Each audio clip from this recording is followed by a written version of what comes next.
made it to Chiro Hustle. Sit back and learn from the greatest influencers in the profession on the world's #1 chiropractic podcast. Before we dive into this powerful episode, please remember to subscribe to our channel and give us a 5-star rating on iTunes and continue hustling.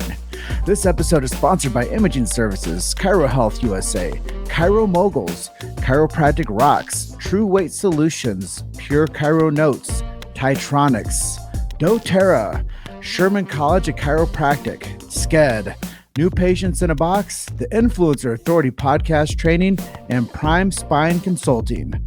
Let's hustle.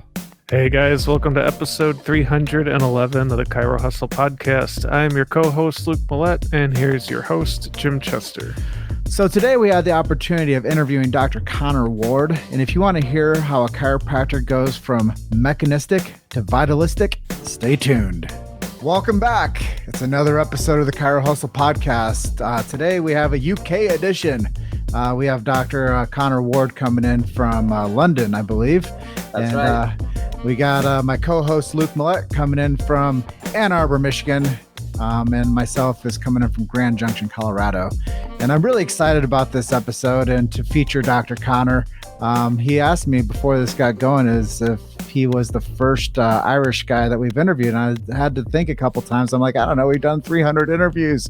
But I think you might be one of the, if not the only Irish chiropractor that we've interviewed. So welcome to the show. Well, thank you very much for having me, Jim and Luke. Nice to see you guys. Oh, thank you. And before we get jumping into this, I just want to set some standard as we do protect free speech in chiropractic. This is the platform for chiropractic free speech, and we do protect the sacred trust. I kind of joke around, but if you don't know what that means, Google chiropractic sacred trust, and we support subluxation based chiropractors. And if you don't know what that means, you should probably jump down the rabbit hole of chiropractic a little bit deeper and find out what this profession stands for. With that being said, the first question that we always open with is the story. And we love telling the chiropractic story, and you're episode 311. So if you could just share with our audience and your friends, your family, your colleagues, your patients, your story of how you became a chiropractor and what it means for you to do that. Well, thank you very much. My journey into chiropractic was a little different than many's.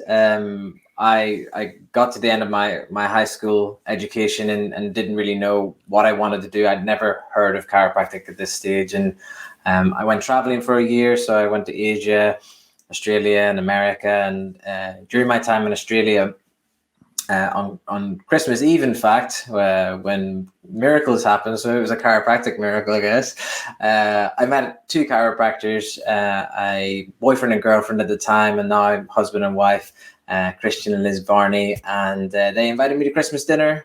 They told me the story about chiropractic, about how we could affect people's health without the need for drugs or surgery, just using our hands. And I rang up my mum and said, "Hey, mum, I want to be a chiropractor." And she did the legwork to get me into chiropractic college, and I joined AECC in 2004. That's the college based down in Bournemouth in the south of England, and then I qualified in 2008, and that was it. That was how I started in chiropractic. And as they say, the future is yours. That's the idea. Yeah. And as you've become Dr. Conor, what are some things that you do that you would consider that make you unique in the chiropractic world? Well, I think, for the benefit of maybe people outside of the UK, the chiropractic landscape in the UK is, I think, pretty unique compared to the rest of the world because of the NHS that we have and the National Health Service, which provides social care. So they're the largest, I believe, the largest employer in all of Europe. They're a huge part of UK almost culture. So chiropractors in the UK have to work within the model of that. So to that end, we get again the spectrum of chiropractic that exists around the world, but maybe even more in focus because of the authority that the medical profession have within our culture. And so I think probably one of the unique things that I do as a chiropractor is I try to celebrate all of chiropractic. So I feel very much that people should be able to practice in the way that they feel is appropriate to the people they serve. But I think that if somebody is able to work within a pain-based model or a vitalistic subluxation-based model, that both of those forms of practice can help people, and both of those forms of practitioners can do amazing things in sports or amazing things with pediatrics. And so I really try to create a safe space for people to learn from each other. And that's sort of why I started my chiropractic seminar. The Lines of Chiropractic was really to try and elevate the profession in a positive way, and try to not ignore but choose to switch our focus from the differences that divide the profession at times. So let's play a game for a second. Yeah. Pretend you wake up tomorrow morning and all of your patients have disappeared and you have to start from square one. What is the first thing that you would do to go getting those patients back on the books again? For me, I mean, I did this when I came back from Peru. I worked in Peru. So just to give some context, I worked within Hälsa Care Group. For those who haven't heard of this, the largest provider of chiropractic services in Europe. I joined it when it was just one clinic. And now, like I say, it's grown to a much larger entity. But segue between the two clinics I worked in, I worked for a year in Peru with Liam Schubel. When I came back to the UK, Ryan, who is the leader of Hälsa and one of the directors, asked me to come back and help him establish a new clinic. So I'd gone from a very busy practice in Bracknell to no practice, no reputation in Surbiton. But we managed to get over 100 new clients on the books before we even opened the door by getting out into the community. So in Bracknell, there's a lot of head offices. So I managed to do corporate events with Dell, Hewitt Packard, 3M, Panasonic, GT Siemens, all these big companies. And so over time, I learned that if I get in front of people, I will attract people to me. And so I did a number of talks, I did some screenings. And for me, when it comes to attracting new clients, it has to be multiple streams of new clients. With obviously I suppose a consciousness that you want to try and attract your ideal clients. You want to go where those people tend to hang out. But if you can get in front of people, if you can get involved in your community in some way, then you can bring people into your practice. And as long as your service is good and you can take care of them, then the practice will grow through referrals, and you can kind of switch on those new clients on and off like a tap as and when you need it. Depending on your skill set and ability to deliver a talk and do all those things. And on the topic of taking care of the customers that you have, something that we've noticed is that the chiropractors forget to take care of themselves sometimes. So what are some ways that you stay on top of your own health as well as your family's? So for me, the thing I see so many chiropractors making a mistake with is taking appropriate holidays. So, chiropractor, I speak to some chiropractors and they haven't taken a holiday for 10 years, they haven't taken more than a week off or more than a few days off at a time. And I think it's so important if you want to function at that really high level of service, and to have the energy to hustle, to get new people in, to grow the business and continue to have the creativity and not get sort of burnt out, to take appropriate holidays. So I'm a big lover of travel. And so I kind of buy into the sort of 7-hour work week idea of taking mini retirements. And I'm just about to come into a mini retirement in the new year, where I'll take a more extended break of a couple of months off.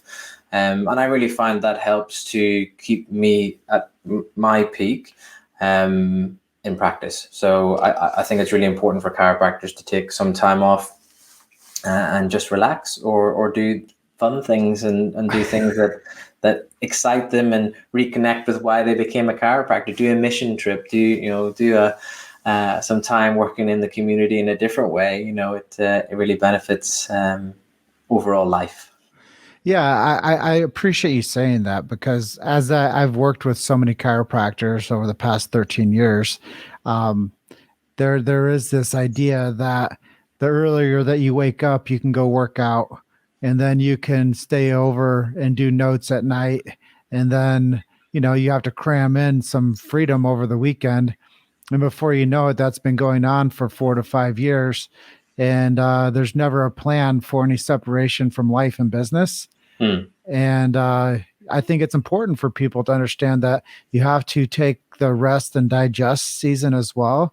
And whether that's an extended holiday, whether that's a break in action, like you're saying, a mini retirement, it gives the body a chance to repair. Yeah. And a lot of times what I hear a chiropractor really challenged with is the body breaking down. Yes. And if you don't give the body a chance to have a break in action, it's like being a full-time athlete with no off seasons, and Right. you have no pre-training. It's always go, go, go, and practice, practice, practice. And then on the weekend, what are you doing? You're going to go hustle and try to go to a market. You're going to go to a seminar, and there's really no breathe of action for you to actually say, you know what? I'm a human too, or I'm just a regular guy that wants to have a little bit of time off. So I think that that's critical to have that conversation around giving people permission to take a break from action. Yeah, and like you say, I think it's the recovery aspect and the point you make about athletes having an off season.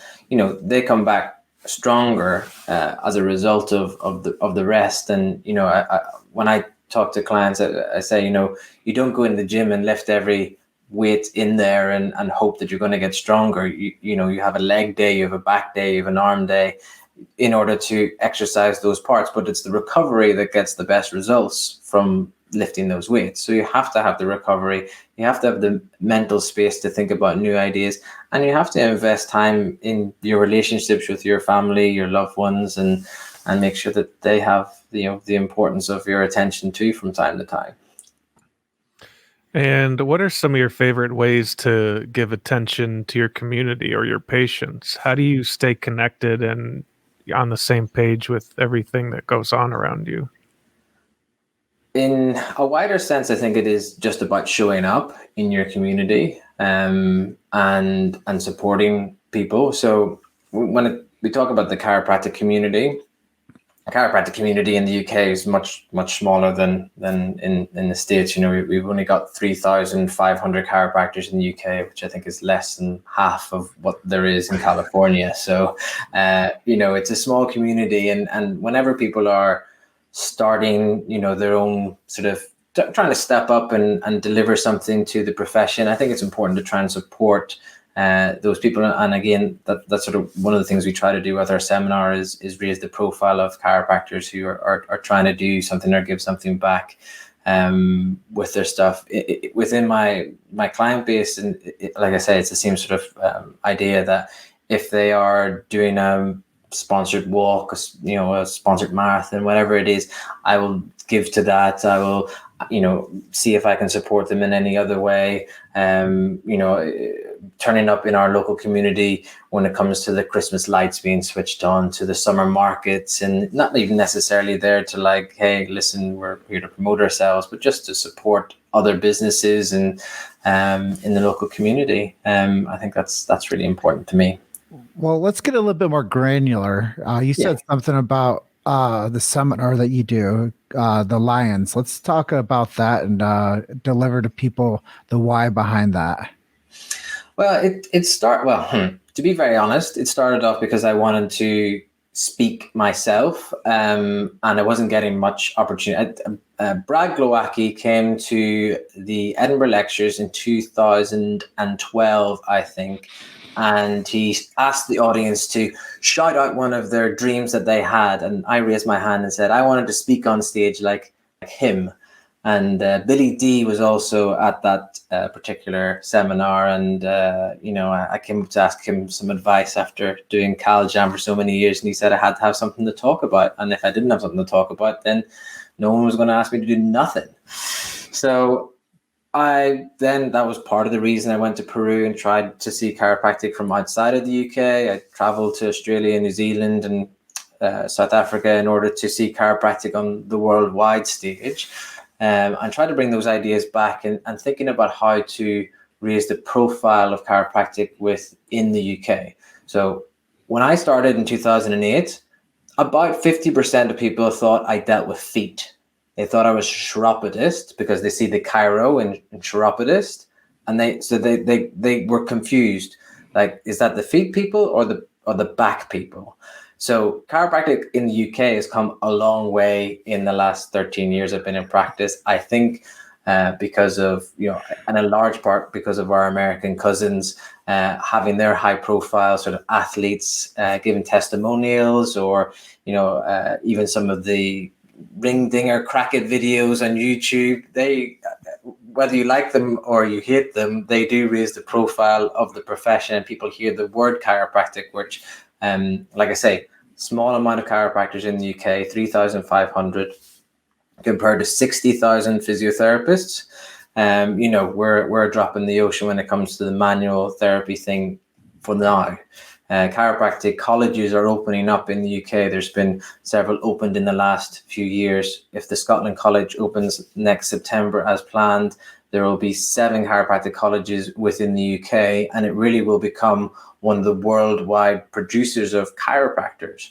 I think there's a big opportunity coming for growth of chiropractic in the UK. And so part of the Lions was to try and help elevate and educate people working within, like I say, the unique culture of the UK, and to hear the success stories of chiropractors who are practicing in our community. Well, before Luke jumps in with you, I just want to say, if there's anything I can do to help support Lions long term, let's make that a conversation going forward. Thank you very much. That'd be great. That means he wants to be a speaker. Okay, well, I'm sure we'll be honored to have you. I mean, I would love it to be like an event, because I like destination seminars. Like, who doesn't like to go on a chiropractic seminar, learn some things, and also have a good time? So I'd love it that if there was more of an American audience to come across and experience the UK. I live in Windsor. I live in the Queen's Garden. In fact, the Queen is my landlord. And so, I could put in a word with her. We can get some rugby in, so we can have a good time. But this was the longer term vision of Lions, is to be an international seminar that attracts people to learn and to have fun. So yeah, let's talk about that a little bit. What are some of the things that makes your seminar different from maybe other seminars that chiropractors are used to going to every year?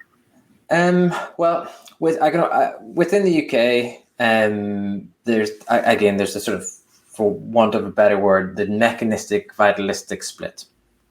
And many of the chiropractic seminars are affiliated with 2 of the main sort of professions, which is the BCA, British Chiropractic Association, and the UCA, the United Chiropractic Association, and Scotland Chiropractic Association, McTimoney, are also involved in that sort of secondary group.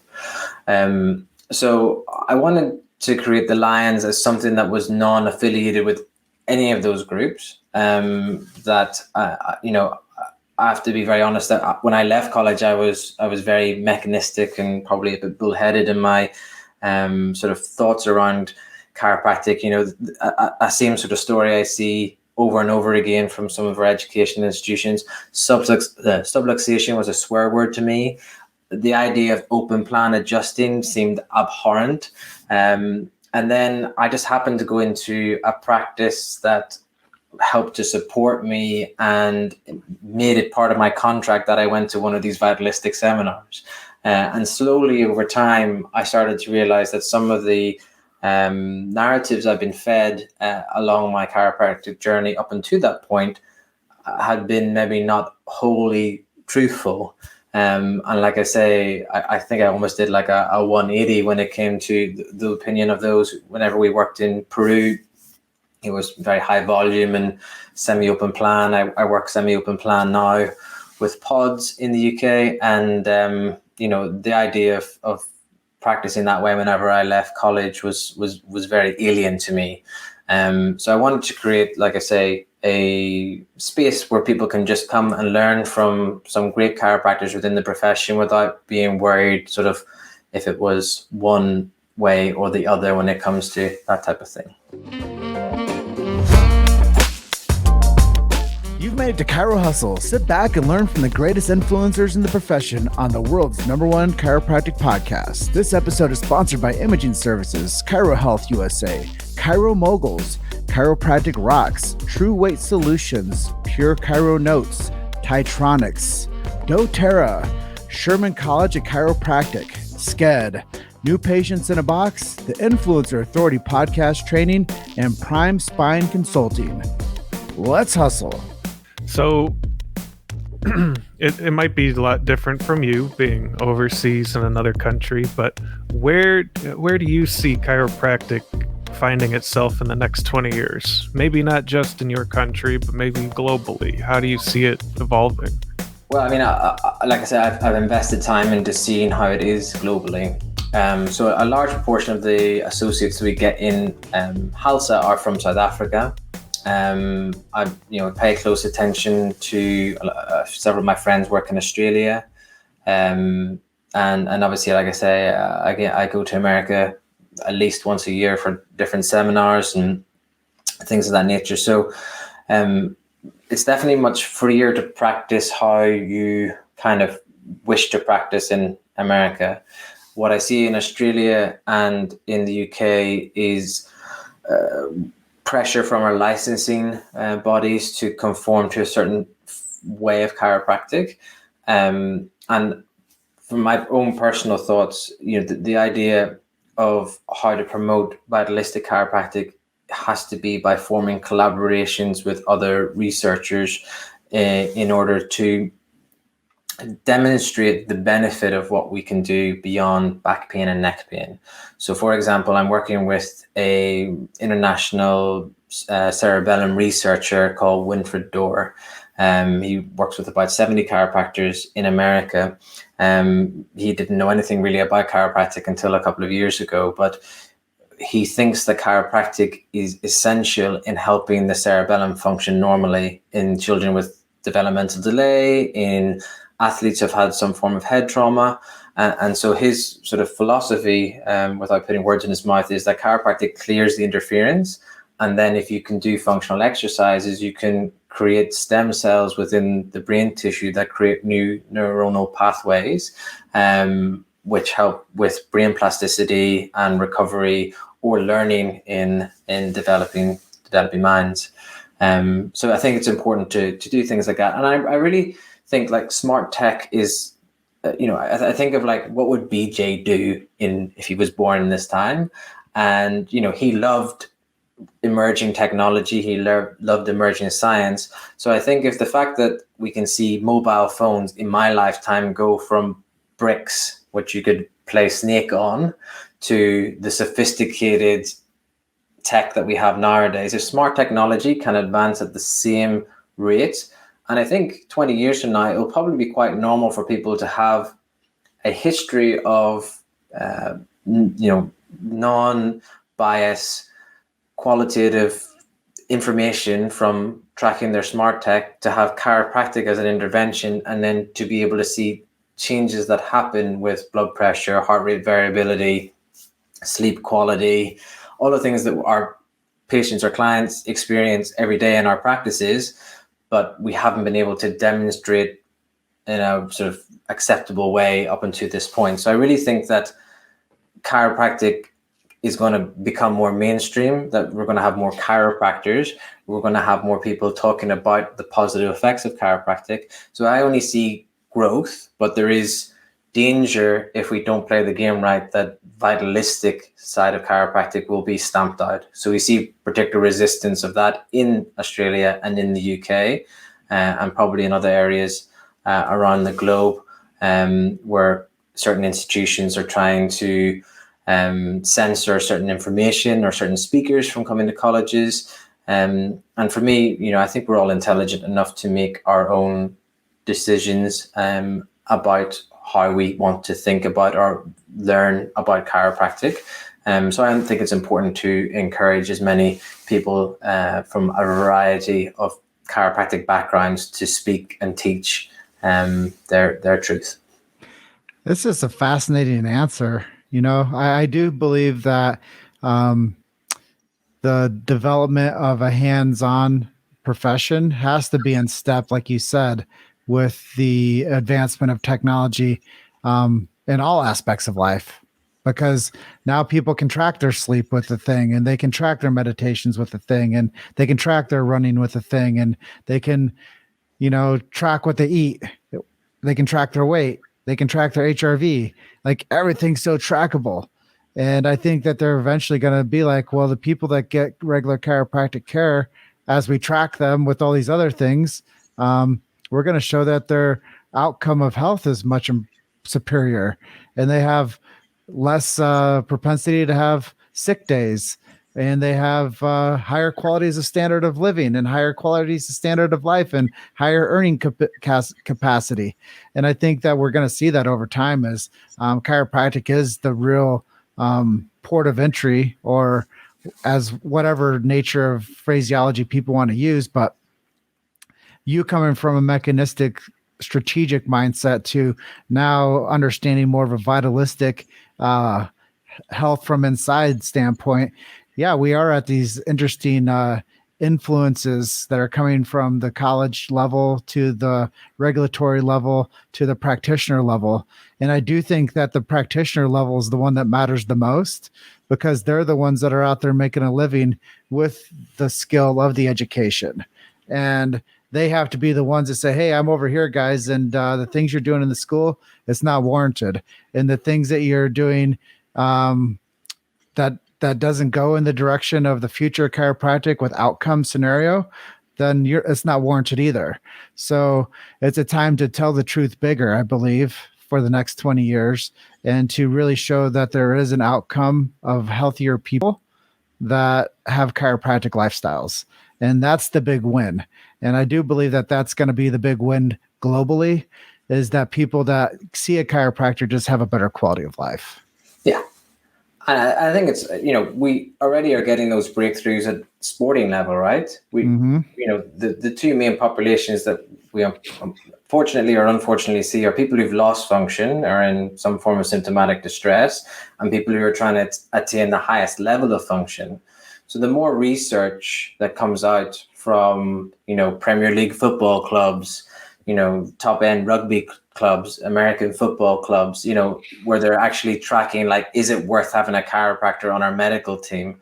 The more that we have, like, chiropractors leading medical teams, like the USA Olympic team, the more we have chiropractic involved at that high level of function, the more we can start to demonstrate the fact that it goes beyond that symptomatic relief, and that the philosophy of chiropractic has been warranted and true all along.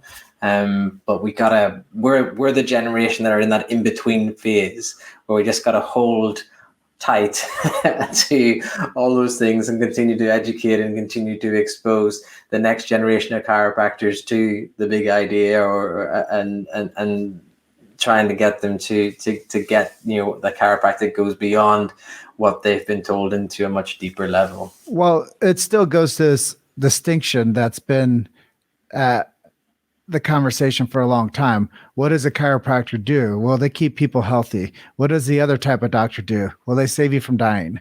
Yeah. And there's two different things. A chiropractor keeps people healthy long-term, and the other medical providers save people from dying. And I believe that that's a real thing that needs to be, like, in every household. Like, you have to know that there's two different medical professionals, one that keeps you healthy long-term and one that saves you from dying, that does emergency care and that does, collaborative care with pharmacology. And there is a collaborative care with chiropractic, which gets people off of pharmacology. So yes. I think that has to be a real truth going forward. There's two doctors, one to keep you healthy, one to save you from dying. And if that's what people knew about chiropractic, hell, everybody would want to go see the chiropractor. Right. That's it. And so the more we can get, I think, one thing that really impresses me with the US is, like I say, that influencer endorsement. So for example, in the UK, if you Google UK celebrities who love chiropractic, you won't find much information. But Princess Diana, one of the biggest, sort of most high-profile celebrities of her time prior to her death, was a huge endorser of chiropractic. In fact, she's a fellow of the AECC University. So her portrait's up in the back of our clinic. And I feel like chiropractic in the UK really dropped the ball by not singing that from the tops of every tree and, and promoting chiropractic. We had an opportunity there with somebody who was so mainstream and loved by everybody to really demonstrate that chiropractic has value in that way. And so I that's one of the big things I'm on a mission to try and help UK chiropractors do, because we know they take care of high-end sort of influencers and celebrities, but we just don't hear about it. And in the UK, there's a little bit of being prim and proper and not showing off too much about the people you take care of. And so there is a bit of resistance to that type of thing. But, I think the more people we can get talking about chiropractic in a positive sort of vitalistic way, the better it will be for chiropractic in the UK. And on the topic of celebrities and influencers, who are some people who have influenced you or have inspired you in your life?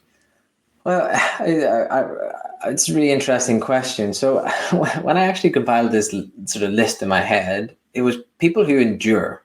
So the first one that came to mind, having spent some time in South Africa, was Nelson Mandela, who's somebody who really suffered for his beliefs for a long time before he got rewarded in the best way possible for sticking to those beliefs. But I'm bringing people together in a way that hadn't been done before in South Africa. But equally, I see that sort of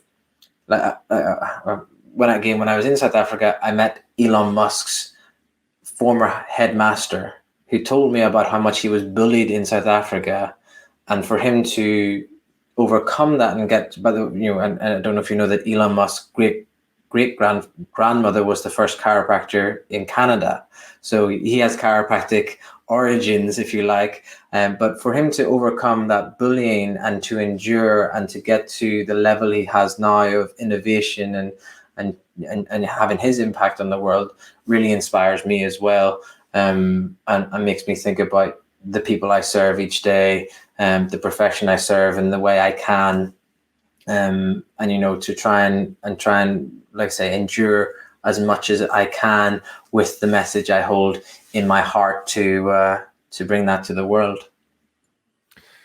Well, we are just about at the edge of our time together, but why don't we wrap up with a quick miracle story that you've seen in your office? Well, I didn't see it in my office. I saw it in my family. My brother is just qualified as a chiropractor, and he's just moved across to Holland to work with Travis Cochran. But he actually was supposed to go to Life West. He had a very good football player and had a soccer scholarship to do a medical undergrad in the US, and was there for a year. Best fitness of his life, college drills every day. He came back that summer with a rippling six-pack and muscles that I'd never seen before. But then something happened, and I got a phone call from my mum. It was literally the year I came just back from Peru from my friend's wedding. I was best man at his wedding. And the weekend of the wedding, I was told that my brother had gone into hospital and he developed a 10-centimeter abscess in his ball that they were going to chop out. And I was horrified by it and told him to try and resist it as much as possible.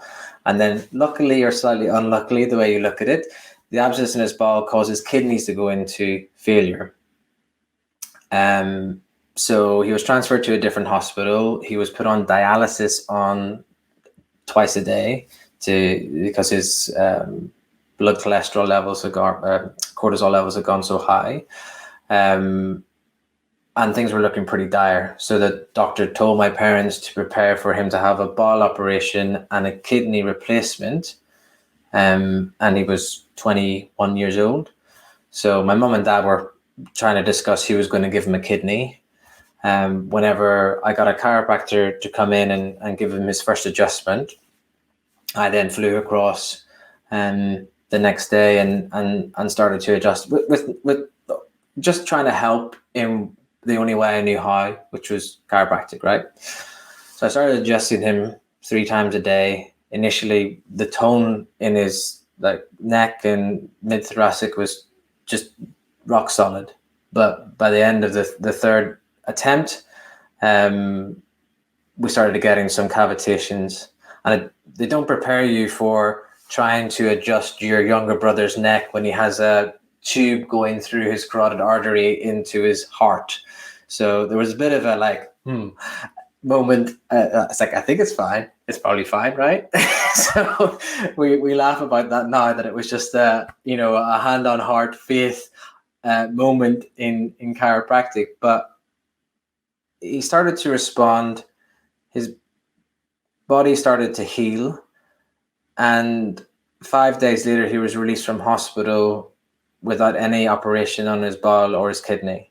I'd come across for a week, and I expected to be adjusting him in the hospital for as long as possible to try and help him overcome those operations. But in the end, he didn't need those operations and hasn't had any other ongoing stuff with his kidney or bowel since.